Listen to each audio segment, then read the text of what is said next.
Alhamdulillah seorang Sayyidina Rasulullah la haula wa la quwwata illa billah.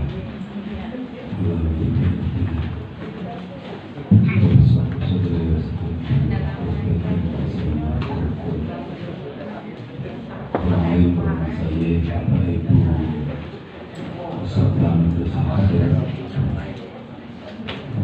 perkenankan kami ingatkan kembali bahwa dalam rentang waktu dakwah Islam di kawasan Asia Tenggara atau Nusantara itu sesungguhnya sudah ada sejak abad ke-5 Masehi, abad ke-6 ke-7 Masehi atau abad awal Hijriah, tapi tidak berkembang pesat karena sampai 800-an tahun. Beberapa catatan menunjukkan di beberapa kawasan di Asia Tenggara sudah ada beberapa komunitas Islam di pesisir Pantura Jawa, pesisir timur Sumatera, Malaka. Tapi mulai berkembang pesat baru pada abad 14-15 Hijriah, abad 14-15 Masehi. Sekitar 800 tahun Islam vakum di Asia Tenggara, tidak berkembang pesat. Islam mulai berkembang ketika kita lihat mulai generasinya Syekh Kuro, Syekh Jumadil Kubro atau Syekh Najamuddin Al-Kubro, Maulana Iskak dan angkatan-angkatan beliau itu. Pada masa-masa sebelumnya ya ada, tidak berkembang. Di antara sebab Islam menjadi massal pada abad 14-15 Masehi adalah karena pola pendekatan dakwahnya. Pola pendekatan dakwahnya melibatkan faktor budaya. Ulama-ulama yang sering dalam buku sejarah disebut sebagai wali songo, jumlahnya cukup banyak, tidak hanya 9, karena 9 di situ maksudnya adalah semacam kepanitiaan atau semacam tim atau majelis. Totalnya lebih dari 30 yang disebut wali songo. Karena memang angka 9 dinisbatkan kepada wali songo itu sebagai memang mengadopsi konstruksi paham tentang Nawadiwata misalnya sebelum Islam. Angka 9 juga dipakai oleh misalnya Syekh Imam Ibnu Arabi untuk menyebut kategori-kategori wali misalnya. Karena itu corak Islam yang berkembang di Asia Tenggara dalam beberapa catatan menunjukkan lebih dikembangkan dengan cara-cara sufi, dengan cara-cara tasawuf. Banyak pesantren-pesantren yang didirikan di generasi awal ini, misalnya di Karawang, misalnya di Gresik, di beberapa tempat juga majelis-majelis yang dibikin di Pasai, Syekh Abdurrahman Singlo, Syekh Rako punya junior Syekh Saparwadi Pemijahan, Syekh Mubi, yang sangat kita bisa tahu semua di Cirebon Gresik ini menjadi pangkal dari sanad Satariyah di Asia Tenggara. Demikian seterusnya. Corak pengembangan dakwah yang ada pada abad 14-15 inilah yang menjadi titik tonggak penting. Tidak sampai 50 tahun hampir seluruh sisa-sisa Sriwijaya Majapahit menjadi kesultanan-kesultanan Islam di Asia Tenggara. Bahkan dalam 30 tahun sejak generasinya Syekh Jamaluddin Kubro atau Najamuddin Kubro atau Maulana Husain Al-Akbar, orang yang sama, dalam 30 tahun itu sepanjang Pantura dijumpai oleh banyak catatan berkonversi menjadi Islam. Yang sebelum-sebelumnya Islam hanya dianut oleh sejumlah orang pendatang dari Persia, misalnya di Lamongan itu disebut orang Loran atau orang Lor, itu kan berarti orang kawasan Lorestan. Lorestan itu kira-kira baratnya Kaspia, bukan pinggiran bagian utara. Dekat kampung asalnya Syekh Ibrahim Samarkand, daerah Tulen, timurnya Kaspia. Jadi Syekh Ibrahim lahir di mana? Di Bukhara, di Samarkand. Tapi moyang beliau asalnya dari Tulen. Dan terus-terusnya, misalnya Syekh Jumatul Kubro juga diriwayatkan berasal dari Gujarat. Kalau kita lihat tapak-tapak dari jalur ini menunjukkan sampai hari ini, sampai pesantren-pesantren yang ada di tidak saja Cirebon tapi sampai Sulawesi, Maluku, sebagian Papua, Kaimana, tampaknya yang terpelihara dua hal penting. Satu, terpeliharanya tradisi sanak guru. Kedua, terpeliharanya tradisi tabarruk. Jadi NU didirikan lebih mewarisi dua pola ini. Karena terpeliharanya tradisi sanak guru itu kita bisa lacak lah, misalnya gedongan buntut, tombek, babakan, mana ini lagi aliran itu kan bisa dilacak ternaknya ke misalnya Syekh Muhi itu ke Syekh Usosi Medina misalnya. Syekh Muhi punya senior Syekh Abraham Singgel punya senior lagi Syekh Ibrahim Qurani dan seterusnya itu. Karena itu baik Amalia maupun Zakaria misalnya sanatnya nggak jauh-jauh dari dua-dua tadi. Ringkas kata, dalam perkembangan 500 tahun terakhir Islam di Asia Tenggara itu membentuk masyarakat yang khas dibanding kawasan-kawasan lainnya. Apakah misalnya di kawasan Hijaz sampai sebagian Afrika Utara, Mesir dan sebagian Turki, ataupun kawasan-kawasan Asia Tengah, misalnya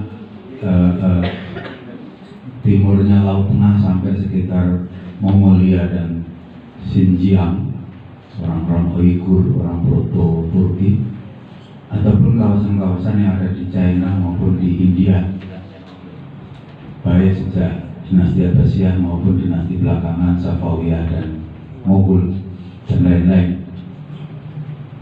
Dalam beberapa catatan tidak kurang 8 corak khas peradaban Islam di dunia dewasa ini. Satu di antaranya Muslim Asia Tenggara. Di antara khosais Muslim Asia Tenggara adalah perkembangan dakwahnya damai, tidak terkait soal politik dan tidak lewat jalan perang. Kenapa? Karena pada umumnya pilar-pilar penyangga dakwah Islam di Asia Tenggara adalah ulama-ulama kaum sufi yang pendekatannya cukup halus, sangat terasa. Misalnya bagaimana Syekh Kuro ngajari Nyai Subang Larang, misalnya Syekh Kuro punya buyut namanya Raden Patah dan seterusnya. Karena Budi Subanci yang ada di Gresik itu neneknya itu masih Buria dari Syekh Kuro Karawang. Baik secara sanad dan sebagian secara nasab, pesantren tidak kurang dari 8 pulau di Indonesia ini terkait. Sistem-sistem dakwah yang ada di Maluku sebagian adalah Sunan Giri 3 yang di Jawa disebut Sunan Prapen. Sebagian juga ada murid-murid dari Jepun yang juga dakwah di Maluku, di Kailo dan seterusnya. Karena itu ada tradisi bambu gila di Sulawesi, di Maluku itu sama dengan Gebus di Banten karena sama-sama latihan rusuknya orang Sataria. Jadi nawaitunya bukan kanuragan tapi nawaitunya latihan khusyuk. Nah, efek sampingnya namanya debu dan lain-lain itu. Ini kita bisa telusuri karena yang paling praktis menelusuri jejak dakwah ulama-ulama kita adalah kemana kiriman Fatihahnya. Ila hadirati menunjukkan an siapa gurunya. Ila hadirati menunjukkan an siapa usulnya, siapa akar keluarganya. Kalau di sini soalnya maka jejaring dakwah Nusantara yang terbangun dalam 500 tahun terakhir ini saling terkait. Ada saat-saat Cirebon menjadi kota yang paling penting di Asia Tenggara. Ada saat-saat Banten menjadi kota penting, kota pelabuhan penting. Demikian di Maluku dan lainnya. Karena itulah wajar ketika suatu kali Malaka diduduki Portugis, di mana di Malaka itu ada laskar tentara dari Jepara nyerang Malaka dibantu laskar Cirebon, Betawi dan Palembang. Kenapa? Karena sama-sama muridnya Syekh Datuk Kahfi. Karena memang kakeknya Syekh Datuk Kahfi, salah satu ulama terkenal di Malaka pada zaman itu, ditarik secara sanad masih kaitan dengan Syekh Tabrizi di Persia pada masanya. Di antara sebab solidaritas antar kesultanan pada masa itu karena terpaut hubungan guru murid, tidak semata-mata karena hubungan politik ataupun karena hubungan perpisahan. Itu bisa dicek lah, itu bisa ditelusuri itu. Jadi di antara cara praktis adalah merunut dari sisi sanad guru, sanad amalan dan seterusnya tadi. Contoh lain adalah ketika Portugal atau Portugis, baik Alfonso de Albuquerque maupun Vasco da Gama merapat di Malaka, itu Kesultanan Malaka dengan didampingi beberapa jaringan tentara muslim dari kesultanan lain sudah menyongsong Portugis dengan banyak meriam. Pada masa itu meriam Malaka jumlahnya tidak lebih sedikit dari meriam Portugis, tapi bentuknya sedikit lebih kecil. Seringkali kita melihat kisah-kisah itu seolah-olah teknologi amunisi selalu dari barat, padahal tidak sama sekali. Orang Portugal mulai mengadopsi amunisi itu sebenarnya dari Asia, apalagi navigasinya, navigasi laut itu yang belajarnya dari ilmuwan-ilmuwan Muslim dan sebagian dari China. Pangeran Henry sama The Navigator misalnya, itu adalah buku-buku yang dipelajari adalah karya-karya antara lain dari Al-Idrisi misalnya. Karena itu masa-masa kolonial yang nanti berhimpit dengan masa-masa dakwah Islam era Wali Songo itu tidak bisa dipisahkan. Jadi kita membaca tarikhnya Wali Songo juga sekaligus membaca hadirnya kolonial Eropa di terutama Asia Tenggara. Karena waktunya selisihnya tidak jauh, selisihnya sekitar 30 tahun. Turki Utsmani, Sultan Muhammad II atau Al-Fatih mengambil Konstantinopel, nggak sampai 20 tahun ada eksplorasi pedagang-pedagang Eropa bersenjata ke Asia Tenggara. Jadi pedagang-pedagang Eropa bersenjata inilah yang menjadi ciri baru pedagang-pedagang Eropa mengambil jalur rempah. Jalur rempah ini sejak 1000 tahun sebelumnya sudah dikuasai jaringan Arab, jaringan Asia Tengah dan lainnya. Sesungguhnya rempah-rempah Asia Tenggara masuk ke Eropa sejak sebelum Masehi dalam catatan Ptolemeus, dan itu lewat jalur Kanton, Kunming, kemudian ke Xi'an hingga ke Turki, sebagian jalur Sulawesi, kemudian Beijing ke barat ke mana Bukhara, dan artinya jalur sutra. Jalur-jalur ini sudah lama, baru sebagian jalur laut belakangan. Ringkasnya adalah ketika kita membaca sejarah dakwah di Asia Tenggara semata-mata dari sudut tradisi lisan saja, kita harus lengkapi juga dengan cara kita membaca pergumulan Islam dengan era kolonial pada masa itu. Banyak catatan yang menunjukkan misalnya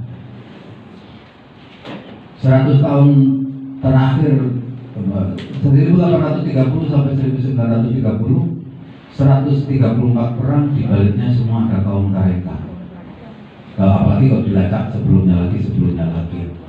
Misalnya di era sebelum Sultan Ageng Tirtayasa. Karena itulah baik secara konten dakwah keislaman maupun secara relasi sosial, sistem dakwah Islam ini mewarisi tradisi yang utuh, baik kaitannya dengan cara mengajarkan dalam pendidikan Islam maupun fadilah-fadilahnya dari cara dakwah itu terhadap ikatan sosial masyarakat Asia Tenggara pada masanya. Di antara pentingnya tradisi sanad guru adalah manfaatnya adalah adanya solidaritas sesama santri seperti sebagian tadi kami singgungkan. Karena itu Bapak sekalian, ketika para muassis NU mendeklar Nahdlatul Ulama dengan gambar jagat itu pada hakikatnya ya bukan sesuatu yang baru gitu. Kenapa? Karena umat Islam di Asia Tenggara sejak awalnya sudah kosmopolit, sudah tidak lagi hanya ngurusi di kampungnya dalam pertimbangan-pertimbangannya, tapi sudah pertimbangan-pertimbangan antar kawasan, seperti ditunjukkan misalnya buku-bukunya Mama Sempur tentang Wahabi misalnya, buku-bukunya Kiai Soleh Darat Semarang tentang ulama-ulama Hijaz misalnya, dan seterusnya. Banyak makhluk-makhluk, banyak naskah-naskah yang menunjukkan bahwa kita mewarisi tradisi dakwah yang utuh, mewarisi tradisi dakwah yang tidak hanya ngurusi di kampung kita, pertimbangan-pertimbangannya banyak. Itulah kenapa sesungguhnya hari ini kita sebenarnya tinggal enaknya. Yang berat-berat sudah diselesaikan ulama-ulama, terutama abad 17-18. Warisnya perempuan yang bekerja itu sudah diselesaikan eranya Syekh Arsyad Al-Banjari, eranya Syekh Abdul Somad Kalimbani, eranya Syekh Yusuf Makassar. Syekh Yusuf Makassar adalah ipar Sultan Ageng Tirtayasa, 11 tahun menjadi kodi di Banten. Beliau punya murid namanya Syekh Mutamakin. Syekh Mutamakin punya buyut namanya Kiai Sahrul Mahfud, dan seterusnya. Jadi saling terkait semua. Jadi kita nggak baru-baru banget gitu. Karena catatan-catatan di dinasti Fatimi maupun yang lain-lain menunjukkan kita mewarisi tradisi yang panjang. Nggak usah dicatat, nanti filenya dibaca di rumah. Karena itu bisa disimpulkan bahwa kita mewarisi tradisi dakwah yang sudah utuh, tidak hanya otaknya, tapi hatinya juga digarap. Tidak hanya nanya sholawatnya, tapi juga melakukannya. Ada saudara-saudara kita sesama Islam banyak nanya sholawat sampai nggak sempat sholawatan. Banyak nanya ibadah sunnah sampai menyoal ibadah sunnah. Saking banyaknya bertanya sampai menyoal ibadah sunnah. Nah itu ciri-ciri terlalu banyak bertanya itu kadang-kadang nggak jelas. Layak sendiri sudah orang jelas. Nah, peta-peta baik zaman Utsmaniyah maupun zaman-zaman Abbasiyah akhir, baik peta yang berhuruf Arab maupun peta yang berhuruf Latin maupun peta-peta yang sebelumnya berhuruf Yunani, menunjukkan Selat Malaka kawasan yang penting. Sepenting Selat Malaka, derivasinya adalah ada Selat Sunda, ada Selat Lombok, ada Selat Makassar, dan sebagian jalur Halmahera. Kita bisa telusuri itu, dan semua itu pelayaran-pelayaran ini menunjukkan sebagian besar bahasanya. Ambil contoh kakak seperguruan Syekh Muhyi Saparwadi Pawijahan adalah Syekh Abdul Rauf Sintel, punya murid Syekh Burhanuddin Ulakan. Syekh Burhanuddin Ulakan atas pertimbangan dari Sunan Prapen ngirim dakinya ke Sulawesi Selatan, Datuk Ritiro, Datuk Patinmang, dan Datuk Ribanda. 3 tokoh ini kemudian ditambah Datuk Karama di Sulawesi Tengah, menjadi bagian penting dakwah di Sulawesi yang terkait baik dengan Sumatera Barat, Cirebon, Gresik, dan juga Bima. Demikian catatan-catatan di Bima, catatan-catatan di Maluku dan lainnya. Karena itu secara jaringan kita mewarisi tradisi relasi antar santri yang sudah panjang. Itu yang kita nggak bisa tinggalkan. Dari Trasi, Cirebon sampai menjadi pelabuhan internasional. Jadi dari Pengepul Trasi sampai menjadi kota bandar internasional yang kedudukannya setara dengan Banten, sedikit di bawah Malaka ramenya. Karena Malaka pelabuhan transit. Nah, kita dongeng dikit aja. Yang serius sudah Mas Khalid tadi. Kita yang dongeng. Nah, karena itu baik jalur darat maupun jalur laut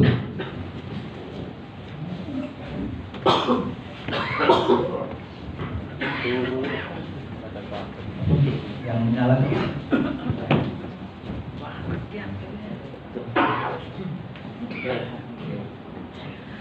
Karena itu baik jalur, misalnya jalur darat yang lewat dari Gujarat sini sampai Selat Malaka sampai Cirebon, dari Cirebon nanti ada yang ngirim dakwahnya misalnya ke mana? Mataram yang dimaksud Lombok sampai ke Bima sampai ke sebagian alor sampai ke Halmahera ini tidak dipisahkan 2 kota penting Cirebon dan Gresik pada abad 15-16. Baik yang nanti sanadnya kiriman Fatihahnya ke Syekh Kusosi maupun yang kiriman Fatihahnya Syekh Abdul Qadir Jailani. Jadi sebelum misalnya saya Khatib Sambas, ini kan Qadiriyah Nasabandiyah kan mulai sinkronnya baru saya Khatib Sambas. Nah itu kita baik catatkan, bisa telusuri itu. Karena itu secara praktikal kita mewarisi banyak makhluk, banyak naskah yang mencerminkan warga kita yang di level awam menerima pola dakwah model filsafat terapan, yang level menengah dan atas mendapatkan perangkat-perangkat ilmu alam menurut tingkatannya. Pengertian filsafat terapan ya cara dakwahnya berbentuk praktis di masyarakat, antara lain dengan mengadopsi simbol-simbol budaya. Komputernya nggak diganti tapi diinstal ulang pakai Islam. Itu misalnya Nawa Dewata jadi Nawa jadi wali 9. Walaupun wali 9 jumlahnya banyak. Itu simbol-simbol itu diambil alih. Jadi mubtada'nya nggak berubah, tapi posisi domirnya digeser-geser. Atribusi aktor-aktornya dimodifikasi. Ini diantara kelebihan para ulama-ulama abad itu dalam merancang dakwah, nggak terasa tahu-tahu tiba-tiba sak pantura jadi Islam. Kita bisa lihat perebutan simbol-simbol budaya dari Kawali ke utara dan Kawali ke barat menurut prosesnya. Dari Kawali ke utara, dari Kawali ke Priangan Timur sebagian prosesnya ada yang sampai 50 tahun misalnya. Kalau kita lihat pergeseran Macapat atau Wawacan Sunda misalnya. Dari situlah kental sekali betapa pelibatan unsur budaya dalam dakwah ulama-ulama kita. Istilah sekarang sangat canggih.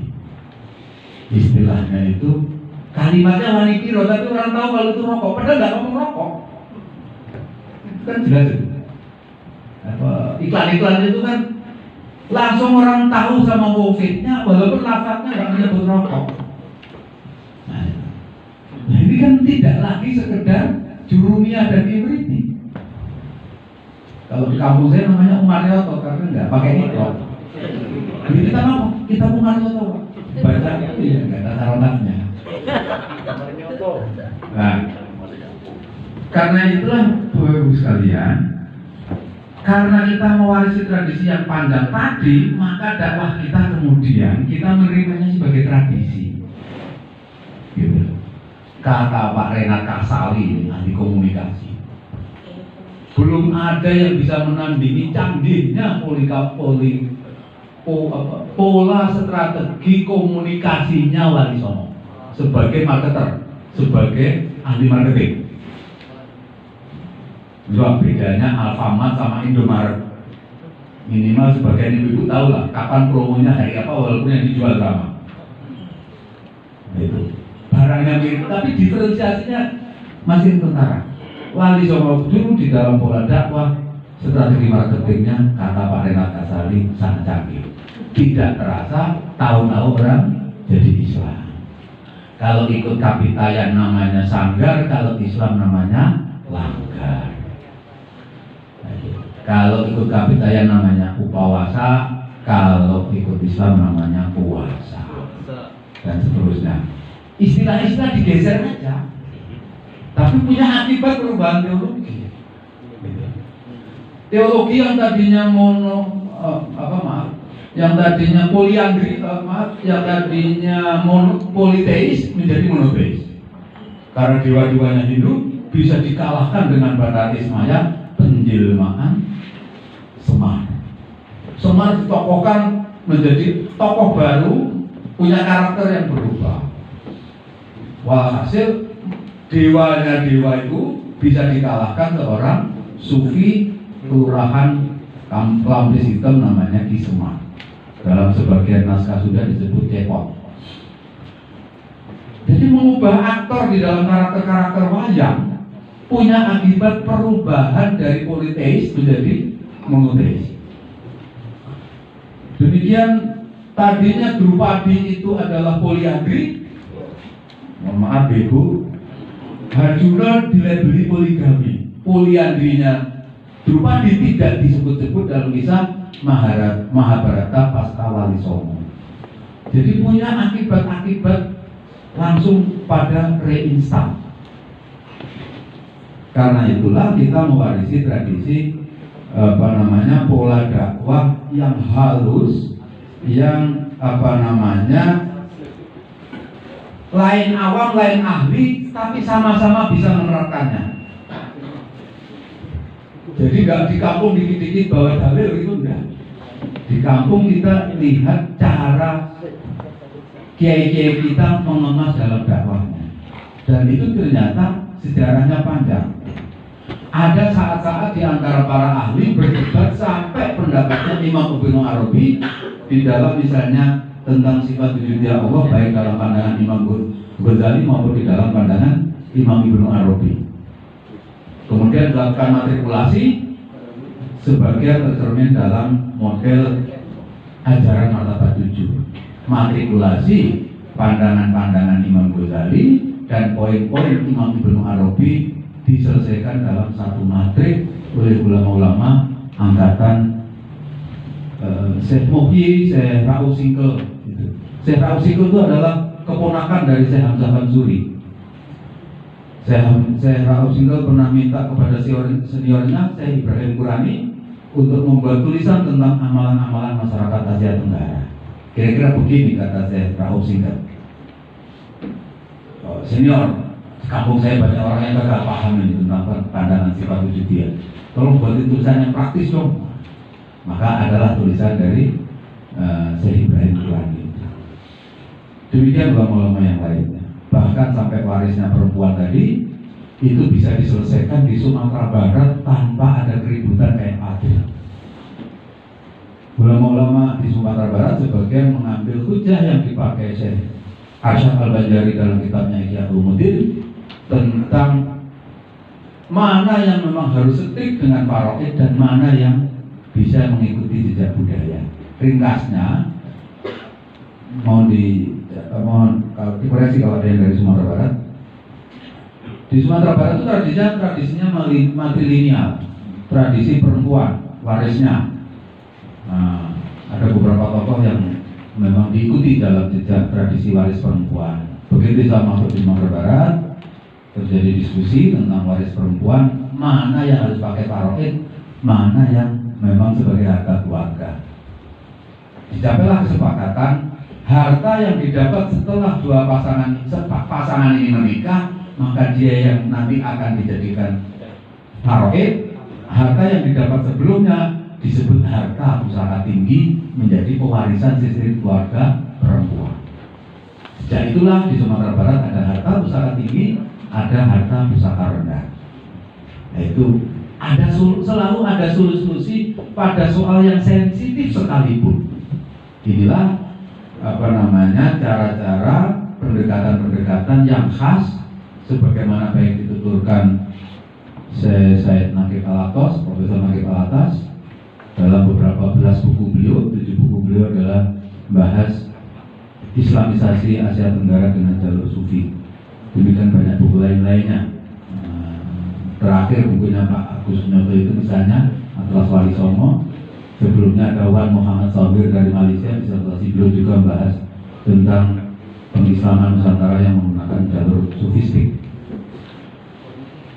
Karena itulah apa-apa yang diterima masyarakat kita di kampung-kampung itu pada dasarnya rujukan-rujukannya bisa dipertanggungjawabkan. Dilompat-lompat saja. Misalnya banyak syair-syair dalam hikayat Aceh sampai dalam mana karakter-karakter lagu Sunda atau lagu Jawa yang dibuat oleh Wali Songo itu sebenarnya mengimbangi model siklus hidup yang dikembangkan Candi Borobudur.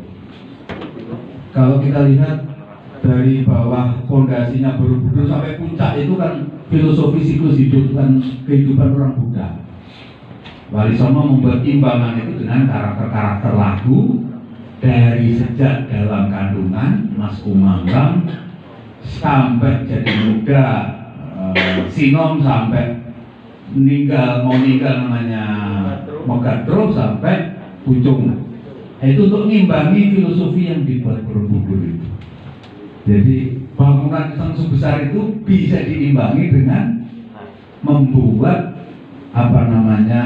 atribusi dari lagu-lagu yang sudah ada di masyarakat. Pupuk-pupuk dalam tradisi Majapahit. Jadi kalau udah pupuk-pupuk udah zaman Islam. Semua naskah namanya serat atau babat masih zaman Islam. Babat Caruban Nagari Islam. Babat Demak, babat mana ya, semua yang pakai babat itu Islam. Kalau kakawin baru ada Hindu atau Buddha. Kakawin Arjuna Wiwaha itu. Tapi pada masa kakawin ini ditulis ada ulama besar yang menjadi bagian penting dan menjadi guru utama dari Prabu Jayabaya, namanya Syekh Wasil di Kediri tempatnya. Makbarahnya di yang tentang Gedong itu antara 1050 sampai 1100 sekian lah.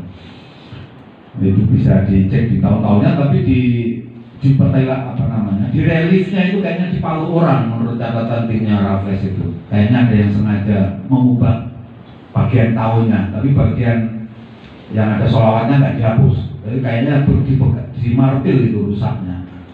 Jadi dari banyak contoh-contoh naskah maupun dari banyak batu nisan menunjukkan Islam yang berkembang di Asia Tenggara itu sesungguhnya sejak awal abad Hijriah, walaupun kemudian sempat ada vakum sekitar 8 abad. Makbarah yang di Kota Barus di lereng gunung itu misalnya itu ada yang zaman Sayyidina Utsman, ada yang memang ada abad ke-4 Hijriah.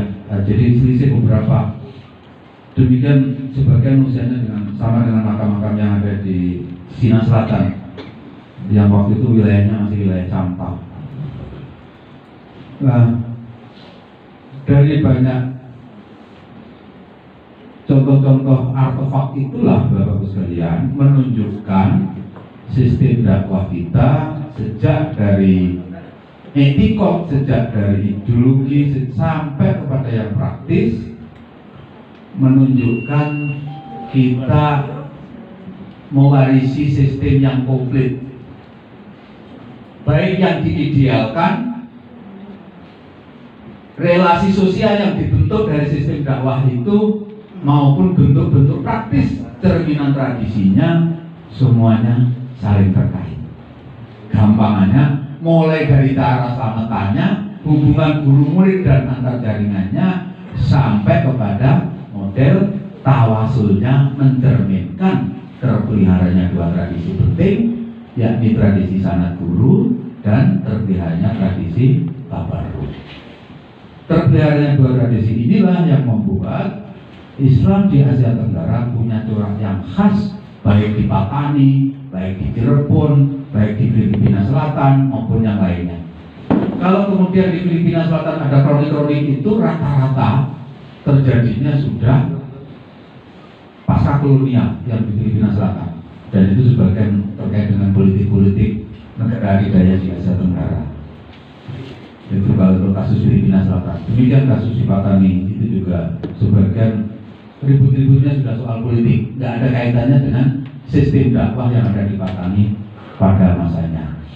Nah, demikian yang ada di mana ini, kapan hari ribut antara Malaysia dengan masyarakat Sulu itu tidak terkait dengan cara dakwahnya, tapi terkait dengan soal-soal politik hubungan Malaysia dan Filipina. Karena itulah Bapak-Ibu sekalian, kenapa banyak ulama-ulama di berbagai negara itu mulai mengadopsi cara-cara dakwah dan pengalaman-pengalaman dakwah masyarakat Asia Tenggara. Kita mewarisi tradisi dakwah dalam pendidikannya, misalnya tidak harus selalu dimulai dengan kognisi afeksi psikomotor. Bisa afeksi psikomotor baru kognisi. Ibu-ibu mimin tahlilan sebagian nggak tahu arti huruf hijaiyah, huruf kalimat thayyibah yang dibawakannya. Bahkan ada yang nggak tahu huruf hijaiyah, tapi bisa mimin tahlil. Nah, modal hafalan bisa mimin tahlil, nggak tahu huruf hijaiyah, ada yang fakta. Ibu-ibu muslimah, juga bapak-bapak muslimin.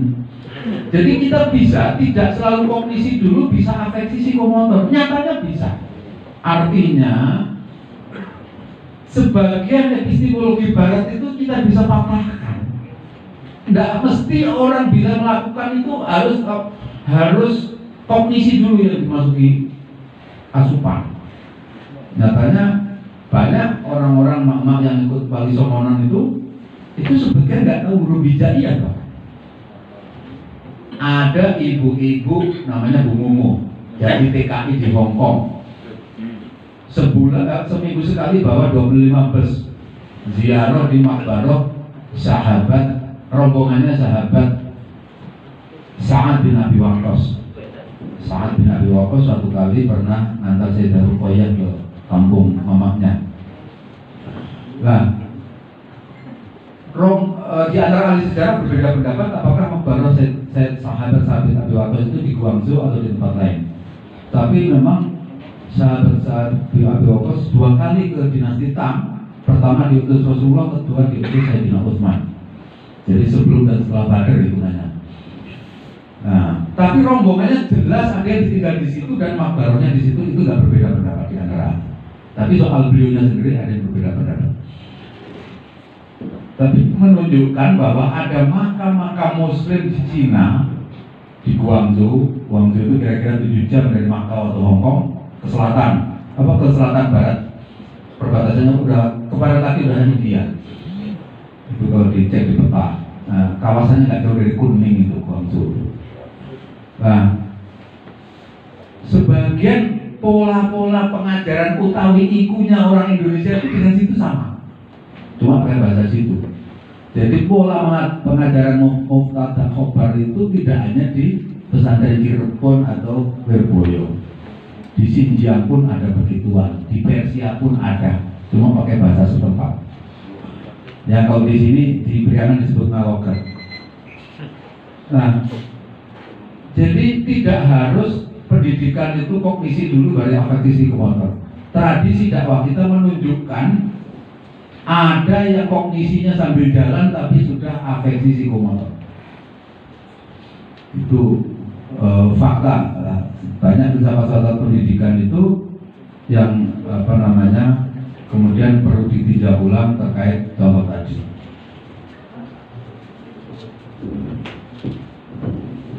Nah, relasi guru murid yang ditulis oleh Pak Jamal Sari Tobir akarnya dari perjalanan yang panjang.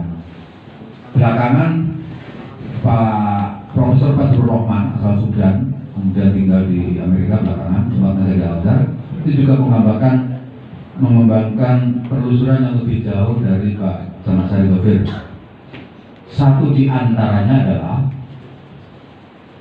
kesimpulan Pak Jamal Sari itu begini: seorang murid agar dekat dengan gurunya maka tinggal di rumah gurunya. Dan tinggal di dekat rumah gurunya itulah ada rumah di dekat rumah gurunya. Maka ada kopong-kopong santri. Nah, itu diantara rekomendasinya Pak Fadzlur Rahman itu adalah harus ada waktu lebih seorang murid untuk bertemu dengan gurunya. Karena muridnya Pak Fadzlur Rahman itu di Osborne, Prancis, di sana itu membayangkan tentang kamar-kamar santri ini susah, menambah waktu itu, maka dibuatlah model boarding school full day. Jadi full day itu mengadopsi dari Pak Fadzlur Rahman. Pak Fadzlur Rahman mengadopsi dari Pak Jamal Sari Tobir. Pak Jamal Sari Tobir riset ke pesantren-pesantren kita. Jadi kalau ada pesantren kok kemudian bikin full day, berarti kulaan pada orang yang kulaan di pesantren kita. Kulaannya murokab, double kuadrat kulaannya. Karena apa yang dikembangkan di Prancis bernama full day itu sebenarnya hasil riset-risetnya Pak Fadzlur Rahman yang waktu itu melanjutkan risetnya Pak Jamal Sari Tobir.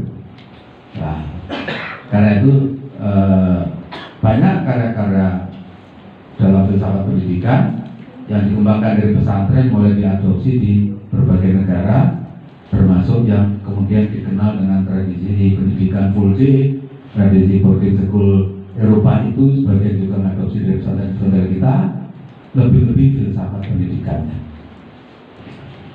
Karena itulah Bapak Ibu sekalian, ringkasnya kita mewarisi tradisi kita mewarisi sistem amalia, kita mewarisi sistem pemikiran, kita mewarisi sistem gerakan yang sejak awalnya sudah terpadu.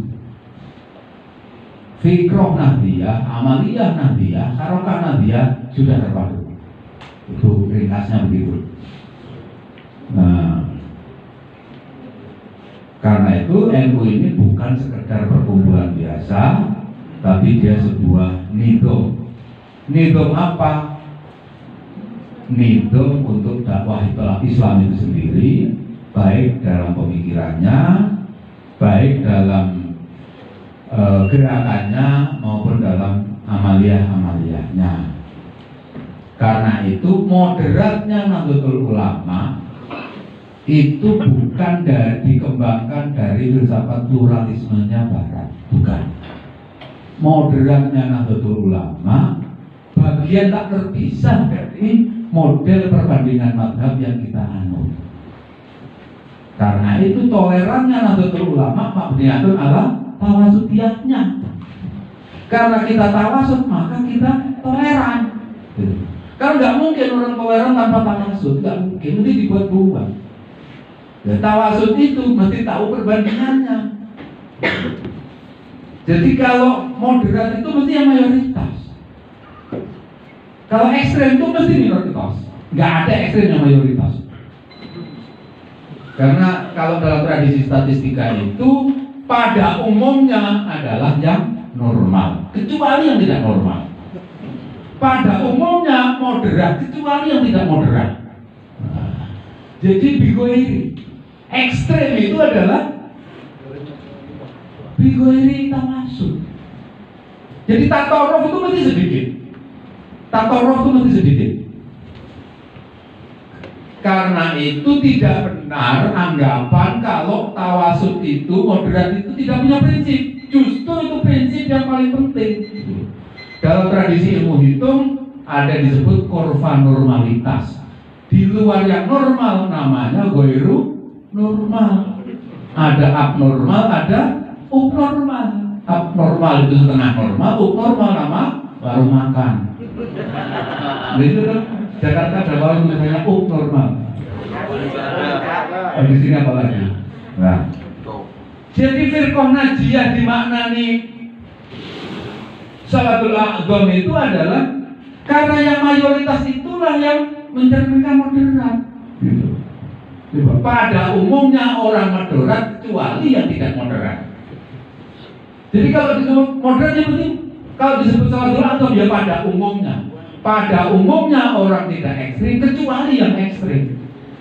Pada umumnya moderat kecuali yang tidak moderat. Jadi tatoruf itu kecuali, ekstrem itu kecuali. Jadi tawasud itu mabniatun ala distribusi normal dalam tradisi statistika. Nah, jadi secara ilmiah, secara kuantitatif tawasudiyah itu bisa dibuktikan karena Al-Khawarizmi mengembangkan prinsip-prinsip hitungan itu justru sama dengan Ibnu Sina mengembangkan kitab Asy-Syifa dari model Idhofah. Jadi kalau ditarik ke model-model filsafat Idhofah itu, maka semua orang adalah moderat kecuali yang tidak moderat. Jadi sekarang aja kita mendikotomikan ilmu hitung dengan ilmu lainnya. Padahal yang bikin orang-orang yang sama. Ada melahirkan murid namanya Imam Ibnu Aqil menjadi Alfiyah, melahirkan punya murid namanya Al-Khawarizmi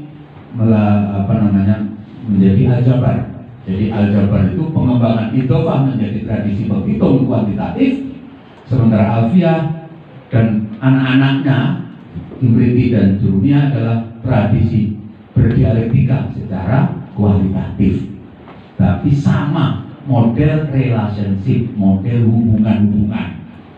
Di Indonesia belajar ilmu itu kayak agak susah karena yang dihafal rumusnya, ilatnya rumus itu nggak dibahas, sebab adanya rumus itu nggak dibahas. Karena itulah kita sering ketinggalan dalam tradisi-tradisi belajar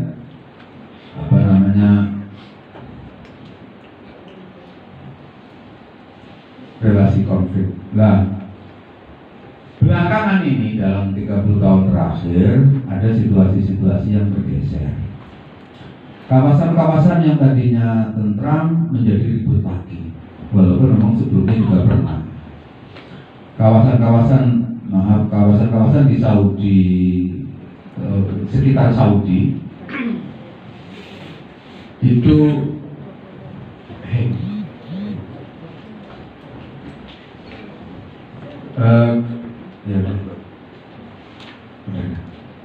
kawasan-kawasan yang tadinya tidak ribut belakangan sempat menjadi ribut.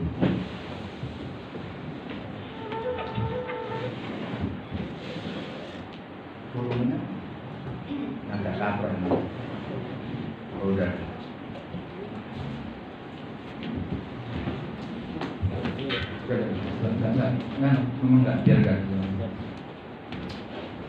Kawasan-kawasan yang tadinya tidak ribut belakangan sempat ribut, terutama sejak tahun 70-an atau 80-an.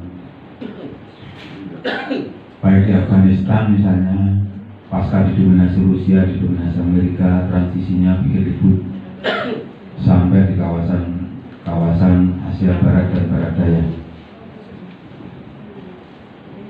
Nah, karena itulah banyak orang-orang yang mulai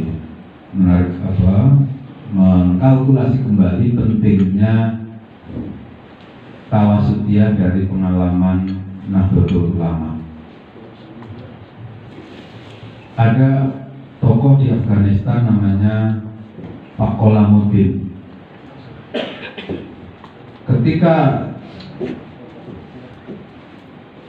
Taliban baru mulai,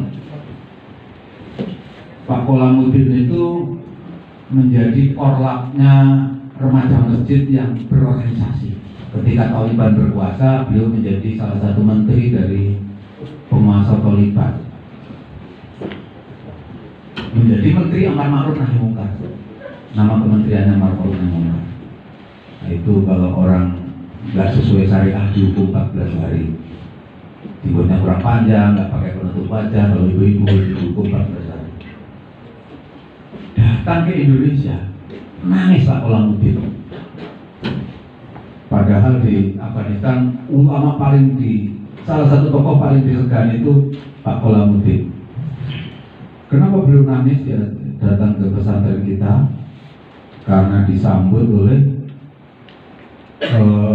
anak-anak muda yang menjadi penerbang, yang terbangan kan? Nah itu pakai terbang. Pemukul terbang adalah penerbang. Nah Pak Kolamuddin ini sempat nangis di pesantren Pandanaran. Katanya apa? Kata Pak Kolamuddin, di tempat kami anak-anak seusia ini kami latih perang. Di sini untuk menyiapkan masa depan. Tolak al-Badu itu katanya menyiapkan masa depan. Sholawatan itu katanya menyiapkan masa depan. Kata Pak Kolamuddin. Yang menurut kita biasa-biasa itu sholawatan itu. Kenapa? Karena orang sholawatan itu otak dan hatinya terasa. Kan kita seringkali yang kita latih di TV itu hanya otaknya, rasanya jarang kita latih. Nah, latihan-latihan hati itu kan nggak bisa tidak melibatkan sholawat, mesti harus melibatkan sholawat. Nah, kata Pak Kolamuddin, saya harus minta dikirim imam-imam dari Indonesia untuk bisa menghidupkan kembali sholawatan, tahlil, talqin dan seterusnya. Itu permintaan Pak Kolamuddin. Termasuk minta diajari lagu tadi ya lalwatonya. Afghanistan biladi anta unwanul fakhoma kullu mayyatika yawma tomi hayyal qimama. Belum minta izin. Lagu itu boleh diganti Afghanistan. Minta izinnya di mana? Di makamnya Ki Wahab. Iya. Boleh nggak saya ganti Indonesia? Apa Indonesia saya ganti Afghanistan? Wah, yang nulis sudah nikah. Di mana makamnya? Ditambah beras, kita antar. Nggak tahu dijawab apa untuk Ki Wahab. Tapi yang jelas beliau dengan PD-nya setelah tahlilan di Ki Wahab itu, saya kayaknya dibolehkan itu mengganti menjadi Afghanistan pribadi. Jadi kita mengekspor Islam Nusantara itu untuk memastikan dakwah Islam ala ahlu sunnah alaiya berkembang di berbagai kawasan di dunia, bukan dengan polanya pan-islamisme, tapi pola Nahdiyah. Yang di Afghanistan ya Islam Afghanistan, yang di Maroko ya Aljazair biladi anta ummanul fakhoma. Udah jalan itu.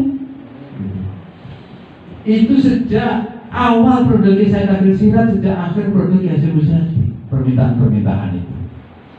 Jadi bapak-bapak, ibu-ibu yang mau berangkat ke sana silakan, tapi nggak bawa bunyainya atau bawa pak yainya. Karena 6 bulan kemudian setelah kerasan baru boleh bawa suami atau istrinya. Karena 6 bulan pertama tinggal di camp, termasuk yang di Xinjiang. Jadi kita serius mengekspor Islam Nusantara. Kenapa? Karena kita mewarisi pengalaman yang panjang. Ya otaknya, ya hatinya kita selesaikan dalam satu tarikan nafas. Tidak seminar saja tentang tasawuf, tapi juga sholawatan sebagai jalan latihan, jalan riyadhah yang praktis, dan seterusnya itu. Apa hubungannya pencaci maki dengan sifat 20? Coba kalau mau ambil jurusan lancar, mesti ada pertanyaan minimal sifat 20. Kalau sudah di Dayakolot itu, atau di dekatnya Mama Gentur itu di Cianjur, atau di Tegal Gubuk dulu di Mbah Soleh misalnya, Gus Maksum. Untuk sampai ke sini ada pertanyaan-pertanyaan yang sampai mengarah kepada pertanyaan tentang persulukan. Jadi nggak di balik pencak itu ada tasawuf. Kenapa? Supaya amalan-amalannya jelas, karena sebagian amalannya tidak dicatat. Bagaimana apalan yang tidak dicatat tapi bisa jalan terwariskan ratusan tahun. Ya itulah menunjukkan tidak semua cara dakwah ada makalahnya. Tapi yang jelas ada mulutnya. Ma itu barang kola yang diucapkan, berarti ada makolahnya. Cuma nggak ditulis. Nah, jadi kita mewarisi tradisi-tradisi dakwah, baik yang dicatat maupun tidak dicatat, baik dengan hafalan maupun yang boleh dicatat, sampai ke bentuk-bentuk teknis model-model selamatannya, misalnya orang akmaliyah atau satariyah. Karena itulah Bapak-Ibu sekalian, kalau kemudian di muktamar mana Jombang NU menggunakan tema mendorong Islam Nusantara untuk perdamaian dunia itu sebagian karena permintaan ulama-ulama dari berbagai negara. Satu di antaranya adalah Syekh Wahbah Zuhaili. Beliau pernah ngaji kepada Kiai Idris Kamali. Tahu sendiri Kiai Idris Kamali adalah satu di antara menantu Kiai Hasyim Asy'ari. Beliau masih punya hubungan keluarga dengan Kiai Akhil, dengan Kiai Sirat di Kempek. Di Keburen beliau adalah menantu Kiai Hasyim Asy'ari di Mekah. Beliau adalah salah satu guru dari Syekh Wahbah Az-Zuhaili itu. Jadi jelaslah tuntutannya. Karena di antara tahun 74 sampai 78 Syekh Wahbah habis dari Syria ke Mekah itu di antara belajarnya kepada Kiai Hasyim. Jadi tidak karena keren-kerenan Islam Nusantara, dia karena permintaan dakwah yang panjang, baik untuk kebutuhan memelihara tradisi Islam bermadzhab maupun untuk memastikan tidak ada lagi Imam Samudra. Karena kita urus ini kelanjutan dari Imam Syafi'i. Jangan sampai sungguh-sungguh Imam Syafi'i dibilang Imam Samudra, kan repot nanti. Nah, inilah Bapak-Ibu sekalian, ada unsur diplomasi dakwah di balik penggunaan kata Islam fi Nusantara. Tidak perlu dipikirkan menjadi Islam Nusantara. Jadi mau pakai bi, mau pakai fi, mau pakai li, mangga, silahkan. Yang itu penghubungnya itu bisa tidak ditulis, tapi Islam Nusantara itu bil makna Islam fi Nusantara, Islam bi Nusantara, Islam li Nusantara, bukan Islam min Nusantara. Kalau min Nusantara ditukar Kiai Hasyim, dimarahi sama Muassis. Tapi kalau bi Nusantara, li Nusantara, fi Nusantara, itu adalah model pendekatan dari cara dakwahnya, karena sebab kawasannya, karena sosiologinya, atau yang lainnya. Yang berikutnya adalah misalnya kebutuhan-kebutuhan di kawasan Cina, kawasan Arab. Sebagaimana kita tahu, Xinjiang adalah daerah yang sejak awal Muslim, sejak Khalifah Umar bin Abdul Aziz. Xinjiang itu kawasan khusus di Cina bagian barat. Mayoritas orangnya adalah berbahasa Uighur, kedua bahasa Hui, ketiga bahasa Han, keempat bahasa Tibet, dan lain-lain. Nah, kawasan Xinjiang itu sebelumnya nggak pernah ada konflik. Baru belakangan ketika ada perusahaan-perusahaan nggak dapat konsesi minyak, baru ada konflik. Jadi biasanya di balik-balik konflik Islam itu ada orang rebutan minyak. Kalau nggak minyak ya orang niup lah. Nah, tradisi budayanya ya sama dengan tradisi kita.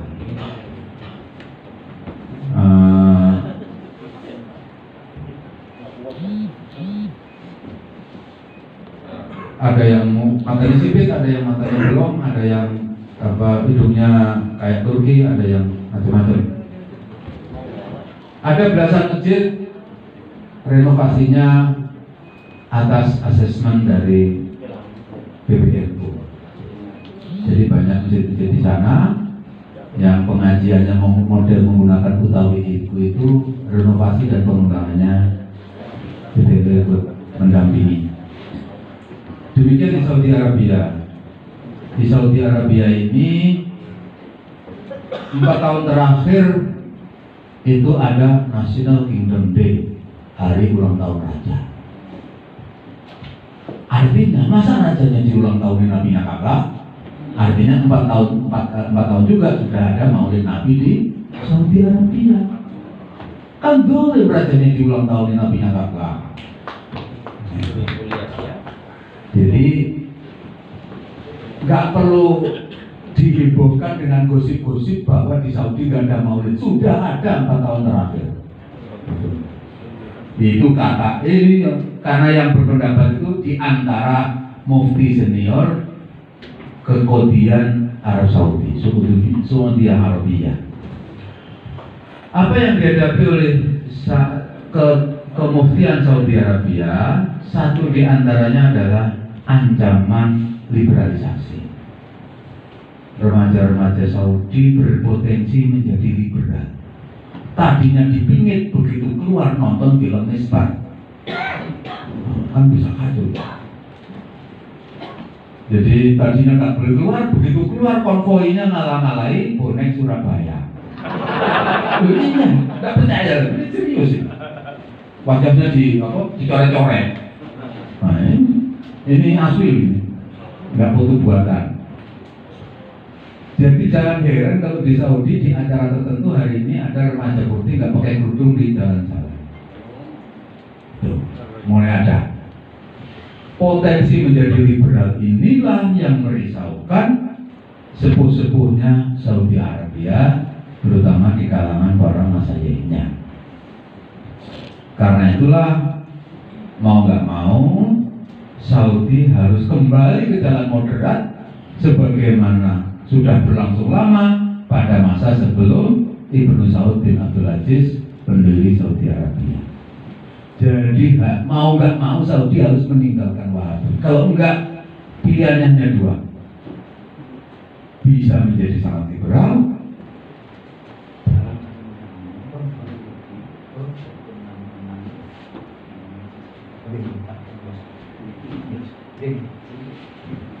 nah di sini soal. Karena itulah kemungkinan inilah yang kemudian membuat Saudi menyelipkan tim-timnya ke NU untuk menggali pengalaman dakwah yang praktis dengan memelihara tradisi, dengan menyeimbangkan rasa dan rasio sehingga menjadi tawasul. Jadi yang Islam Nusantara kita ekspor tidak hanya bagi orang Xinjiang atau orang Afghanistan dan Aljazair, tapi sampai kepada Saudi Arabia. Beberapa bulan yang lalu itu ada Festival Janatria, Festival Ulang Tahun Raja. Itu dari NU diminta mengirimkan rebana dan pencak silatnya. Ada Ishari berangkat dan minta katanya begini, katanya salah satu masalah, kok bisa ya doa sama menari jadi satu, sholawatan sama banjarian, banjarian sama jabinan, katanya menari dan doa jadi satu, kok ya enak juga katanya. Jadi inilah Bapak sekalian, kenapa kita melakukan ekspor atas Islam Nusantara itu oleh sebab pertimbangan kebutuhan dakwah yang lebih global. Nahdlatul Ulama itu adalah yang panjang dotnya, dotnya panjang. Karena itu menjadi penting kita melakukan penggalian terhadap khasanah keislaman kita, kepesantrenan kita. Karena dari situ penting untuk generasi yang akan datang. Dibandingkan Katolik, NU itu kekurangannya adalah efektivitas transmisi komunikasi. Jadi kalau roh Islamnya Vatikan dawuh A, itu nggak sampai 4 jam, seluruh gereja Vatikan udah ngomong A. Kalau roh Islam PBNU bilang A, besok sore itu roh Islatik itu baru bicara A. Nah, diskusinya sampai 18 jam. Itu namanya kita masih punya PR di soal pengorganisasian. Tapi dari sisi khidmah, kelanjut mata rantai nilai, kita bisa diadu dengan Vatikan. Jadi saingan kita bukan Muhammadiyah, enggak. Muhammadiyah itu terus ada. Kalau nggak ada Muhammadiyah kita bukan korlapnya Sunni di Indonesia. Jadi Muhammadiyah harus ada, tapi nggak mungkin gede-gede. Kenapa Muhammadiyah nggak punya tahlilan? Muhammadiyah itu kalau kumpul itu persatuan orang tua murid sekolah Muhammadiyah ditambah apa? Ditambah sebagian keluarga rumah sakit Muhammadiyah. Kalau ngumpul harus seminar dulu, ketawanya aja terlambat apalagi seriusnya. Nah, karena itu kita masih punya tradisi ngumpul, kita punya tradisi jamaah, harus kita manage bareng-bareng, kita kelola bareng-bareng. Nidolnya dakwah itu salah satunya pengorganisasian. Muhammadiyah pengorganisasiannya rapi, tapi apa? Jamaahnya hilang. Karena sempat lupa tahlilan 67 tahun terhitung dari sepeninggalnya Kiai Mas Mansur.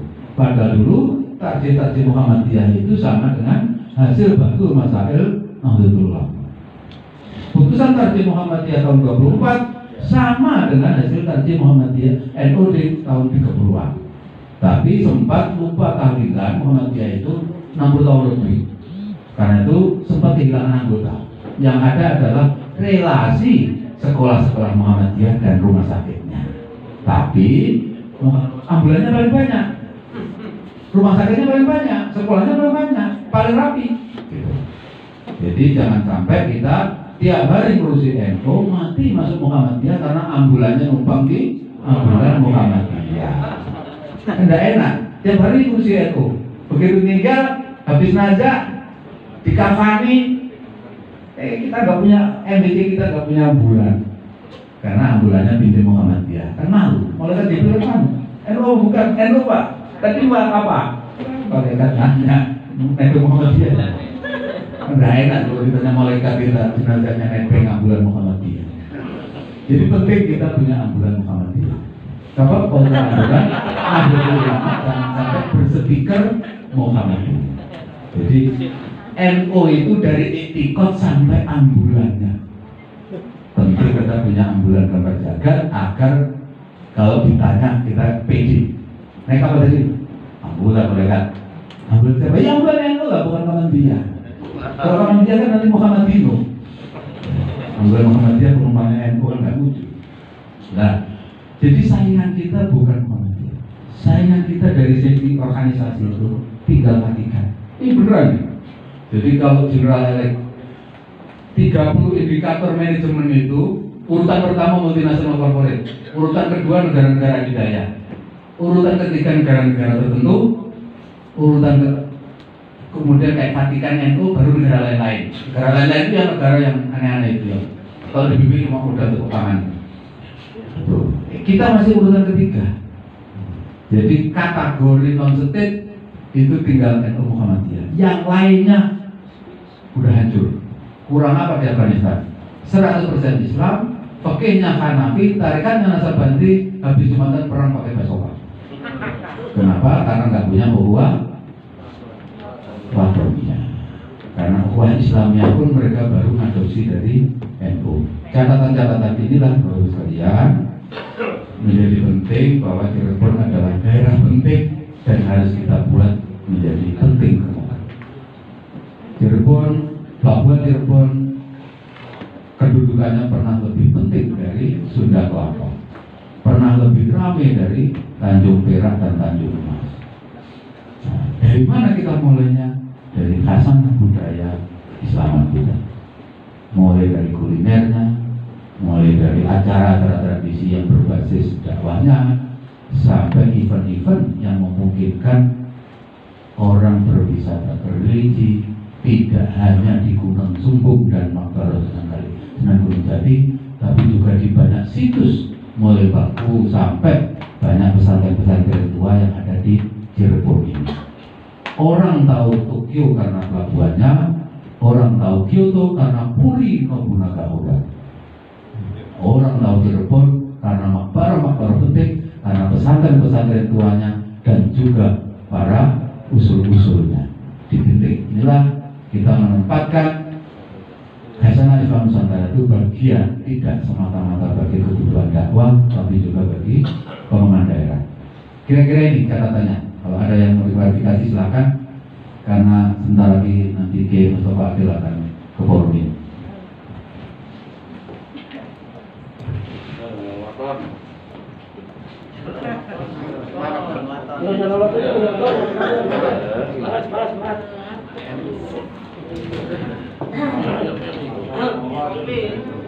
Ada, kalau enggak saya kolas soalnya. Baik. Yang awal itu. Assalamualaikum warahmatullahi wabarakatuh. Yang soal tadi nilai angka 9 dari Wali Songo itu yang diambil dari yang sebelumnya.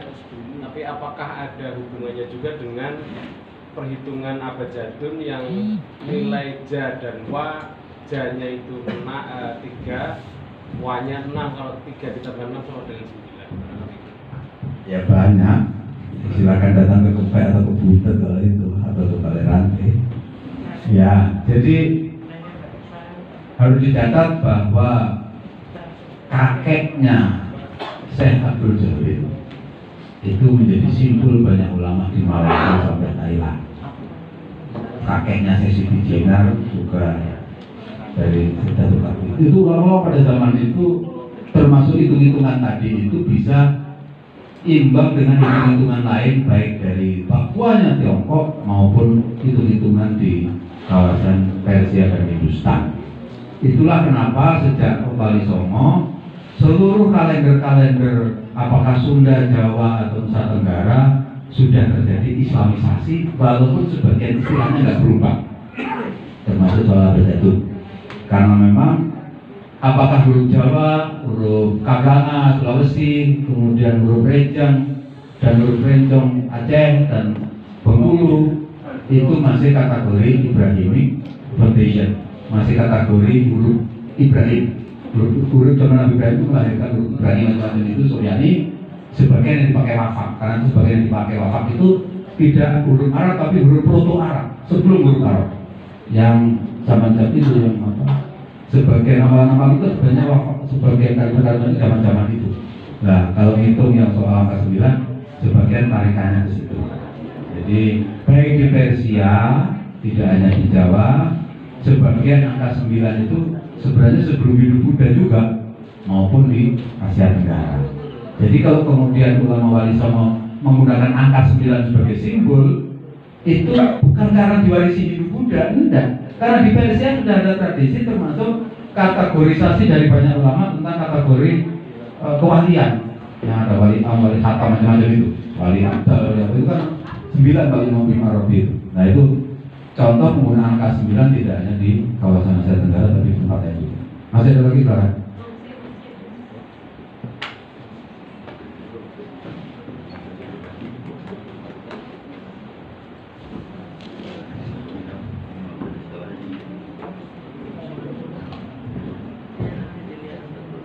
Baik, Bapak sekalian,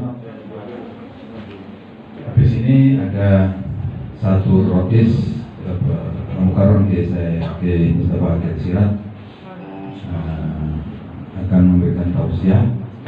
Habis itu nanti keimanan untuk sebelum RTL, setelah RTL memimpin mujadah dan kemudian penugasan komitmen terhadap saya. Kira-kira catatan dari kami, kita bisa ketemu lagi nanti pada waktu penyusunan rencana tidak lanjut. Wallahul muwaffiq. Assalamualaikum warahmatullahi wabarakatuh.